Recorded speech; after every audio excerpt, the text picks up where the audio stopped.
Alright, so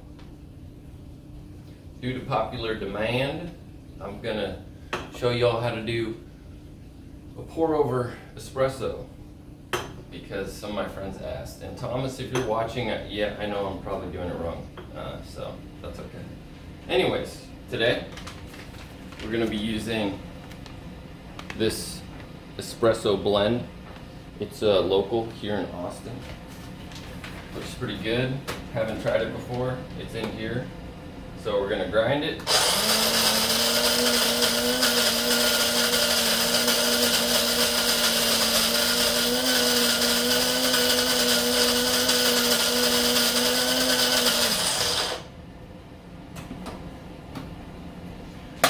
Make sure we get all the stuff.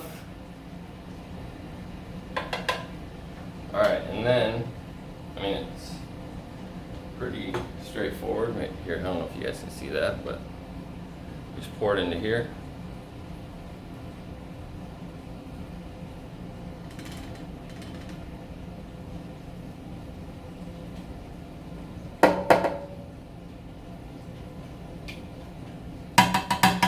I know you're not supposed to put coffee grounds down in the sink, but it's just a little bit.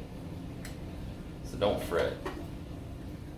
But yeah, if you look, here I can try to get it closer. If you look here, so I think I might have said stovetop, but yeah, it's not, it's pour over.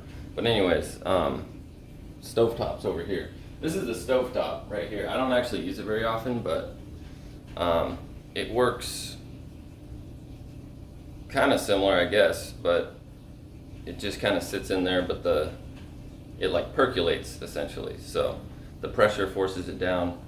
So it is more pressurized. The pour over is just taking espresso and then pouring water over it. So we already have some water boiling right here. So here, actually, let me show you. See inside there? So we just get like a nice, that's about 1 cup of coffee. And then it's just a little beaker. This is the built-in filter. And then you just pour the water on top of it and it slowly just brews. Only takes a few minutes. So this is actually probably the most important part. Now I know I'm probably not doing this textbook, but how you pour it's supposed to be pretty important. I like to get it to the top of the filter until it's about to bubble over the side, and then you just let it sit there. And it's definitely, I don't do a science to it, but you just kind of wait and you can see the ground start to get a little bit hard on the side because the water's drained through. And then I just pour it straight through the middle. Slowly. Seems to work better from what I've found. And then it just kind of sits there and soaks through the coffee. Yeah, that's pretty much it. It's real quick. You just put your beans in your grinder and then just kind of let it brew. I use about 3/4 of this thing, and it pretty much fills this whole thing up, but I usually only make 1 cup out of it, so I'll probably pour out the rest of that water. That's good. These things are the shit, by the way, these electric pots. They boil water in like 30 seconds. It's awesome. Anyways, we're gonna sit here and let that brew for a little bit.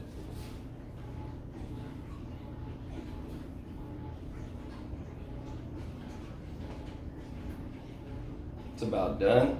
Then I just take the filter out. And I know more grounds in the sink, I'm sorry. If I owned this place, I probably wouldn't do it. It's kind of a dick move, but it is what it is, dude.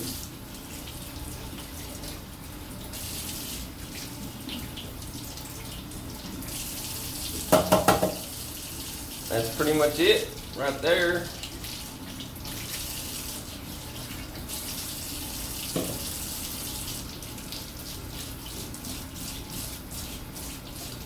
And then pour it into the cup. And that's pretty much it. That's your cup of coffee. It's nice. I like it. It's real potent. It's real quick, which is the most important part.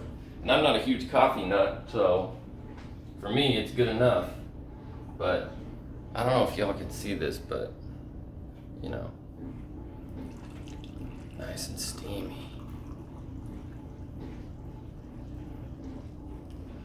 There's our cup of coffee right there. Here, I'm gonna grab the camera.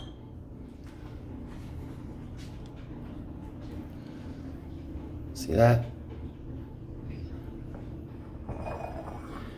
Nice steamy cup of coffee. And that's the Columbia. This is the classic batch. Local Austin, handcrafted in the fine city of Austin, Texas. The classic, I want to try that one first. Then we got the Guatemala medium roast, tart and complex. And then of course, we're gonna top it off with one of my favorites, nice slice of pecan pie. All right, y'all. That's it. Hopefully this enlightens you on making pour over espresso. Bye-bye.